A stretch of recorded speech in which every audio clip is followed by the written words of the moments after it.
If you do this and you really work hard to progress, I promise you your entire pool game will take off like a rocket. And that is what I want to see. That is why I'm here. That's the reason I do this.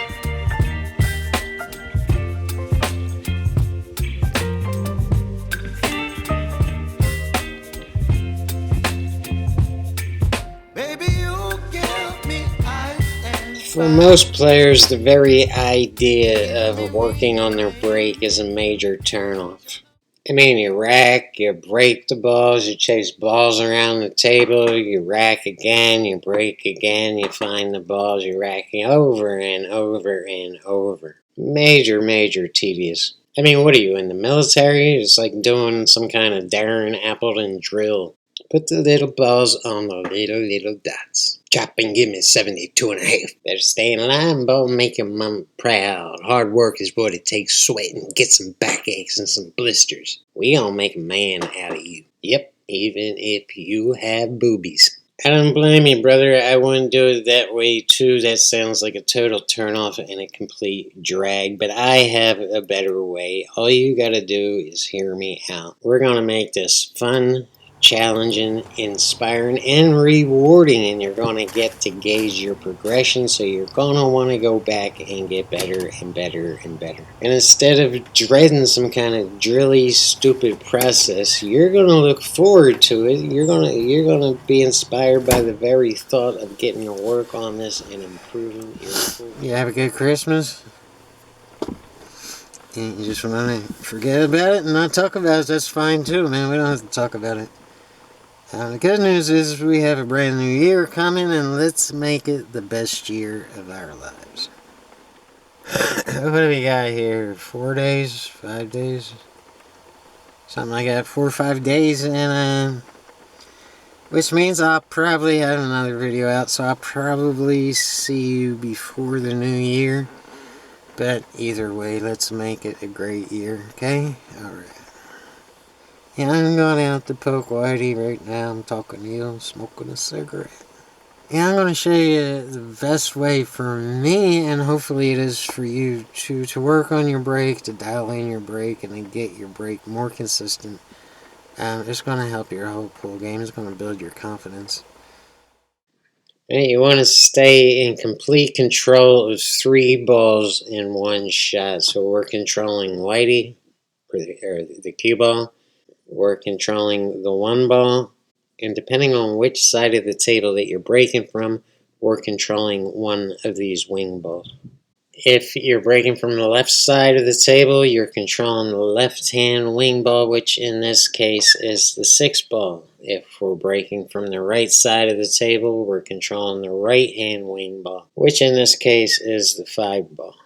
So let's go back to the left side, and here we can see that we're trying to make the left-hand wing ball straight into the corner pocket, right into the heart. Now you have the speed of the table dialed, and then we can get on to the rest of it. And in this one, this first thing is so important, because if we don't make a ball in the break, we're sitting down and watching our opponent. And the second ball we're trying to control is Whitey, and we want to bounce Whitey off the 1 ball and park it in the center of the table. Now, if you're using the cut break, the goal is the same. You still want that cue ball in the center of the table. And the third ball that you're trying to control is the 1 ball, and you want to get that 1 ball up by the corner pocket. You really do not want to make the 1 ball, and I know some people say that, and really I'm going to be the guy that questions them. And the whole reason is because we don't know where this 2 ball is going. We can have an idea, but we really don't have much control over that 2 ball compared to the control that we have over these other 3 balls. Now here's an interesting issue. I am taking for granted that you're playing on a 9-foot table. When it comes to this 1 ball, if you're playing on an 8-foot table, you may well get something like this, where the 1 ball is hitting the rail and coming down and parking itself on the top rail.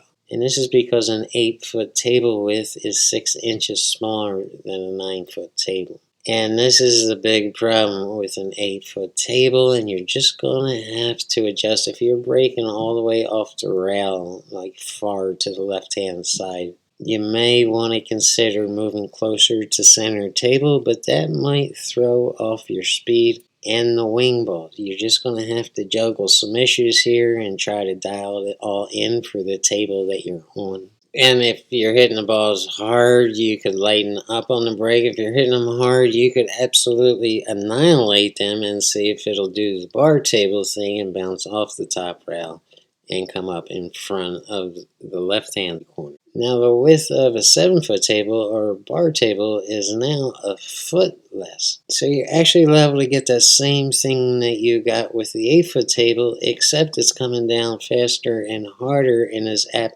to bounce off that top rail and still give you a shot in the other left-hand corner. That still reaches the goal. The one ball is in front of a corner pocket. And that's the point. That's what you want. Now let's recap it all, but let's go to the right-hand side of the table. And of course, we're trying to make the wing ball, which is the 5 ball in this corner pocket. We're doing the same thing with Whitey and trying to park Whitey in the center of the table. As for the 1 ball, this time it's going to come down the left-hand side of the table like this. And if you're playing on an 8-foot table, you're liable to bounce off that left-hand side rail and park the 1 ball right on or very close to the top rail. If this is you and you're playing on an 8-foot table and this is what you're dealing with, it took me many years to try to figure this out. And each 8-foot table is a little bit different, and you're going to get a little bit different results with everything you try. I recommend either slowing down your break or really hitting them like a monster, or changing cue ball positions to closer to the center of the table. And on a 7-foot table, the cue ball or the 1 balls, if it goes unobstructed, which is your goal, it's going to bounce off the side rail, off the top rail, and come to rest near the right-hand corner pocket, the top of the table, right-hand corner pocket. So take a notebook or a laptop, or I suppose you could use your phone and write down a list with 10 numbers on it, 1 through 10, and then total it at the bottom. The lowest score you can get is a 0. The highest score you can get on one break is 3.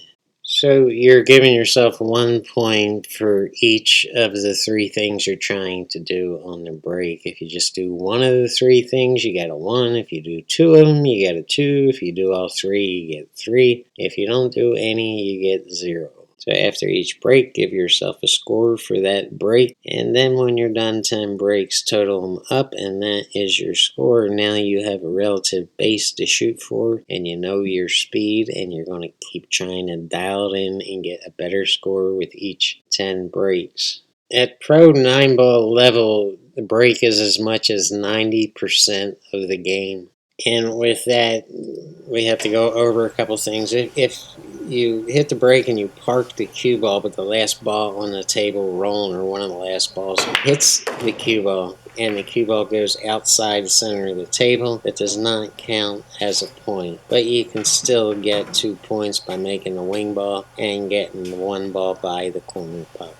And that's the upper half of the table corner pocket. If you scratch on the break, then you can't get a point for parking the cue ball in the center of the table, obviously, but you can still get a point with the wing ball and by leaving the 1 ball by the upper corner pocket. And these are just bad rolls, and they happen, they're part of the game. You also get good rolls, so if you cut the cue ball loose, but then another ball hits it and knocks it to center table, and that's where it comes to rest, and that does count as a point. So it's all about where the balls end up and come to rest. Now, you can go ahead and play this out. You don't have to keep racking and breaking and racking and breaking. If you feel like running out until you get bad or you miss, go ahead. Or if you're inspired to run out because you got a perfect break, go for it. But you soon put 2 and 2 together and realize that your life on the pool table is a whole hell of a lot easier when you get these 3 things nailed consistently. And if you don't, if you're consistently getting 0 or 1, you're going to struggle a lot to get started on the this game. 9-ball is all about getting started, and from there things get easier. But what if there's a way to make it easy from the very start and make the whole dang game easy? Well, there is, and I just explained it all to you and how to make 9-ball like that. You're going to love the game. You're going to love to play it, and you're going to be great at it.